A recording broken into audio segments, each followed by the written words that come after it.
Well, guys, finally got out of the office, back to vacation, but wanted to hop on here for the next saga in this current U.S.-China flare-up.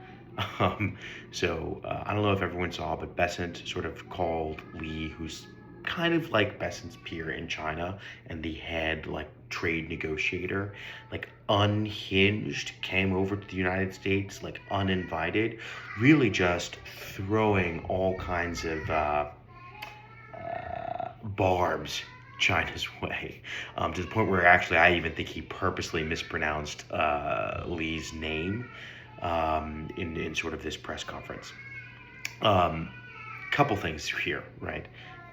There's no way, unhinged, going off script, any of this kind of stuff happens with high level Chinese diplomats. If it did and they sort of went off script and this was unapproved, they wouldn't still be gainfully employed by Beijing, by Xi Jinping, right? Just wouldn't happen, right? Um, Second thing to note here is sort of Bessent coming back, sort of after saying all this stuff, still giving room to say, look, if we sort of back off some of these restrictions on the rare earth exports, we might actually be willing to do something more than just a continuation, another 90-day pause, but get something sort of a little more solid, planted in the ground in terms of U.S.-Chinese trade.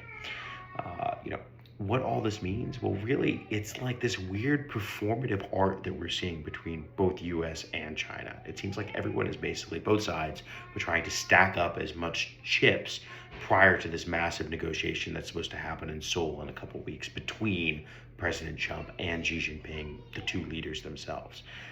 We're watching this closely. Really, sort of what we're advising all of our clients right now is there's nothing there. It's just a bunch of bluster.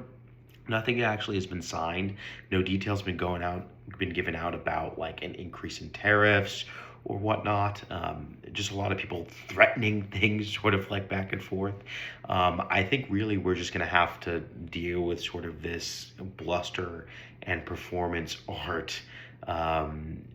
Vis-a-vis trade negotiations, sort of up until these two leaders actually meet. But the critical thing here is both sides sort of will like come out with barbs, sort of soften language, both reiterate how the two leaders themselves are actually going to meet in Seoul in a couple weeks' time.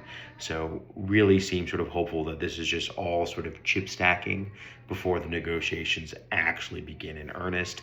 But like always, if you have any questions, feel free to reach out, like and subscribe. Your margins will thank you.